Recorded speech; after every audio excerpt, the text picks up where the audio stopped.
Welcome to Pete and Hannah's Watchlist. I'm your host, Pete Mitchell. I'm here with my great co-host, Hannah. Hello, people. Hannah, we're here today for What's Next, the show where we help you figure out what to watch next. Ooh, what to watch next? Oh. On today's program, The Bride. Ooh. Ooh. How to make a killing, finally in Australian cinema, so we get to review it for you today. That's right. And The Moment, Charli XCX's mockumentary. Yeah. Before we get onto that, I did see Peaky Blinders. I'm going to give a review when it gets closer to its Netflix release. Yes. Yeah. I just want to say something about movies. Now, I had a really busy worker last week. Hannah had a busy work as well. Our regular job, not this lovely part-time job. And you know what really soothed me, Hannah? Movies. I can tell you did me too. Well, worked Sunday, and I normally don't work Sunday. I normally have Sundays off. And worked Sunday, and then came home, and Hannah goes, "You want to go to the movies?" I was like, "Yeah, let's go to the movies."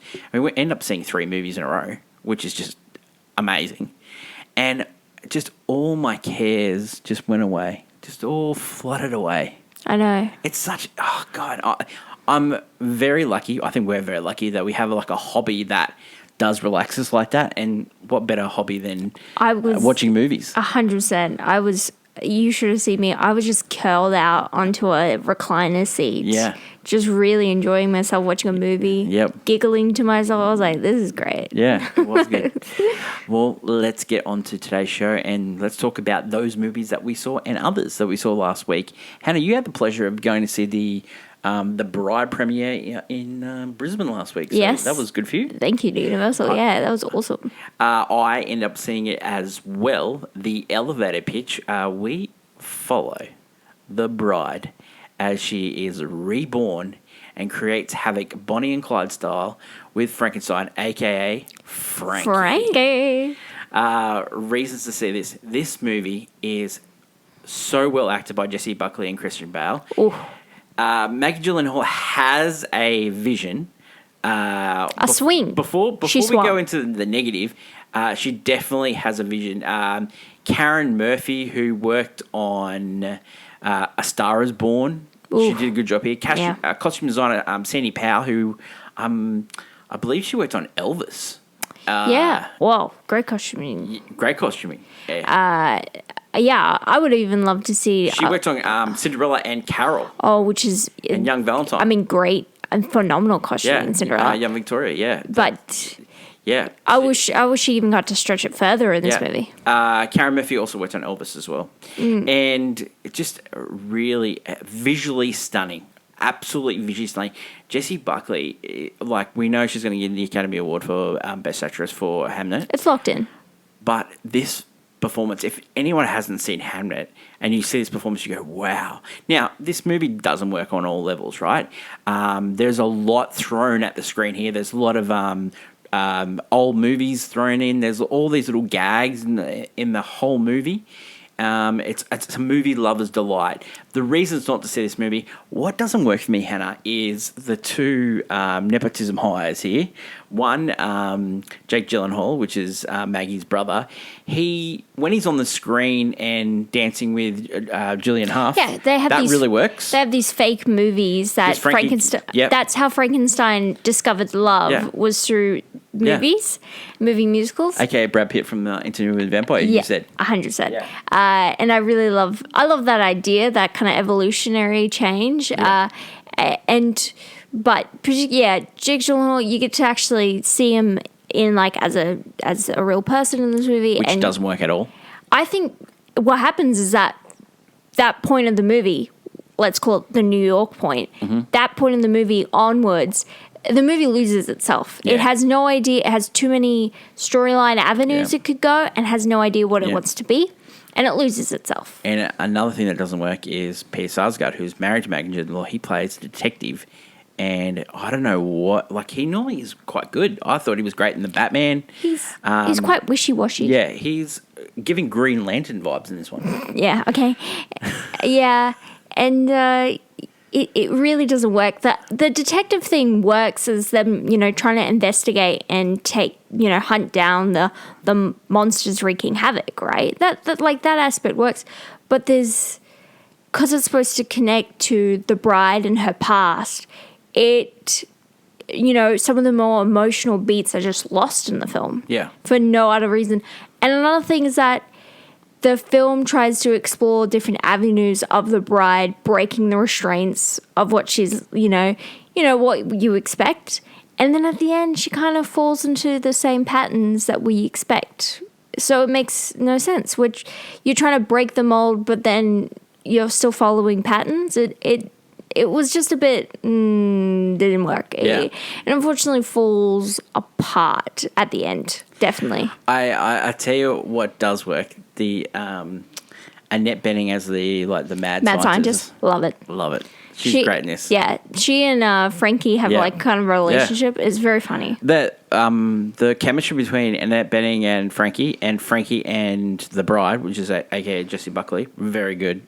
Great chemistry. I would call this movie a dark rom-com. Yeah, it is. Because that's what it is. If you were expecting a monster movie, it's not. It really is it's one of those dark rom-coms that is quite enjoyable, but would be perfect during the Halloween period. Before we give our, if we're going to recommend people should watch this movie or not, this movie had a budget of 80 million and it only made 7 million first week at the box office. Tough. It's broken Warner Brothers' streak of number one box office hits as well. Yeah. And it came up against Goat. Oh, Hoppers. Yeah, Hoppers. It came up against Hoppers, yeah. Hoppers, and also got beaten by the second week of Scream 7 in the States. Which is when you have kids' movies coming out and it doesn't help, but especially with The Bride, it was, I think, a little too, confusing for audiences. Yeah. I think it got released at the wrong time of the year. It did. Yeah, it was a Halloween movie. It went away from its original slated release because of Frankenstein. There was Frankenstein. Yeah. Maybe I would have somehow managed to put it back in October this year. Yeah, maybe. It would have felt just nice. Yeah. I know.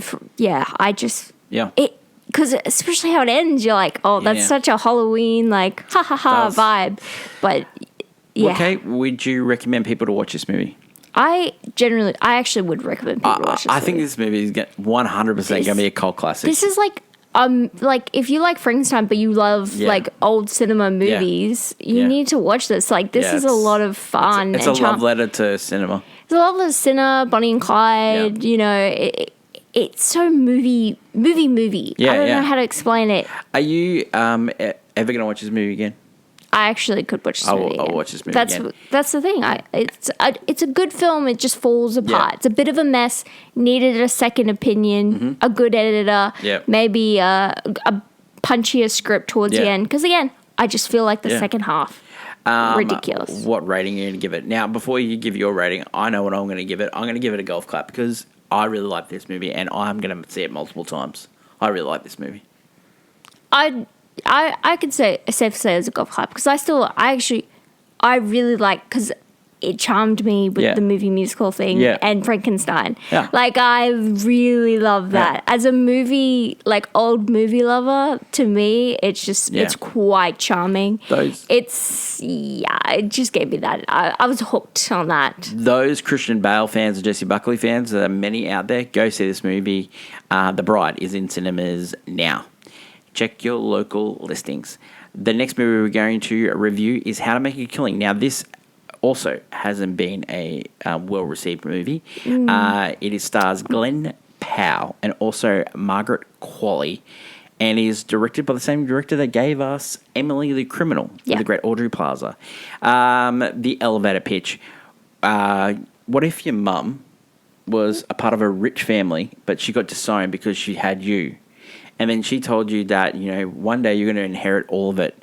And then a friend of yours gives you an idea, someone that you've been in love with a lot of years, gives you the idea that if you knock them all off, you get all the money. Yeah. And then you start your way through the list of 7 people before you become the heir to $1 billion Fortune. Yeah. Glenn Powell is reason to say this. Glenn Powell is absolutely charming. I absolutely love the ending of this movie. It has a great elevator pitch. Not every single thing works for me in this movie, but the way this movie gets turned on its head in the second half really does work with me, Hannah. This feels like one of those like classic 90s like movies you're watching, like something like Tom Cruise did, like The Firm, or like a Basic Instinct, like thriller type. Yeah. It almost is a thriller if it wasn't so like one man's mission on taking out the rest of his team, siblings, cousins, sorry. And he's incredibly charming. I think the really story, the ending just works for the way it goes. I can see why people don't like this movie. I can also. But I love movies that subvert things. Because it has this, these kind of two love stories going where, there's the Margaret Qualley love story and then the other one. And one of them is more traditional, like he's got to he's going to choose the one you think. Jessica Henwick. And he just turns on his head. Yep. Like it. She plays one of the partners of the people that he has to knock over, and then they fall in love. Oh, yeah. Last time we saw her in the Royal Hotel and with that strange thriller. And we also saw her in Glass Onion. Yeah, she was the assistant. She was the assistant. Yeah. She was really good in this. Yeah, How to Make a Killing, it's very, like, works as a film, as a Glenn Powell vehicle. It just, if you're a real fan of his work, and I think he's got something, and his charm, Reason it not works. to see this. Reasons not to see. Some people are just, you're not going to like it. The ending of this doesn't work, but also the start of it doesn't work. Doesn't work for us. But the ending works for me. It's the start. It really makes it for me. The start, because you have to get along with this guy. Yeah. With the idea, he has to take out his family. How can I be on this guy's side if he's committing crime, So you have to get on his side. And while they establish it, it does feel like, all right.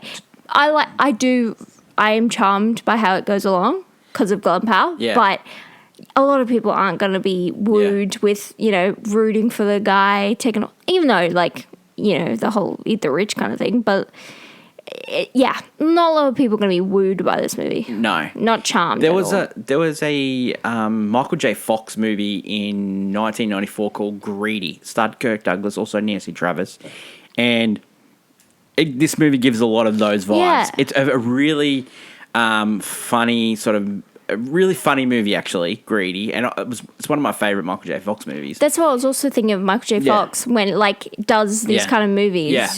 The one thing that this movie missed, and this is the reason not to for me, I think it needed more dark humor.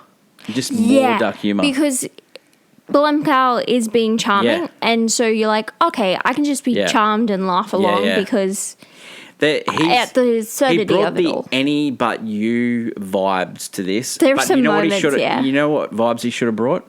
He should have brought his Hangman vibes from Top Gun Maverick. That's the vibes. That's more like a serious charm he's got going on. That's the vibe he should have. Whereas I'm your Lord and Savior here. I think he needed those vibes. I think he was going for it reminded me of what he did in Hitman. Yeah.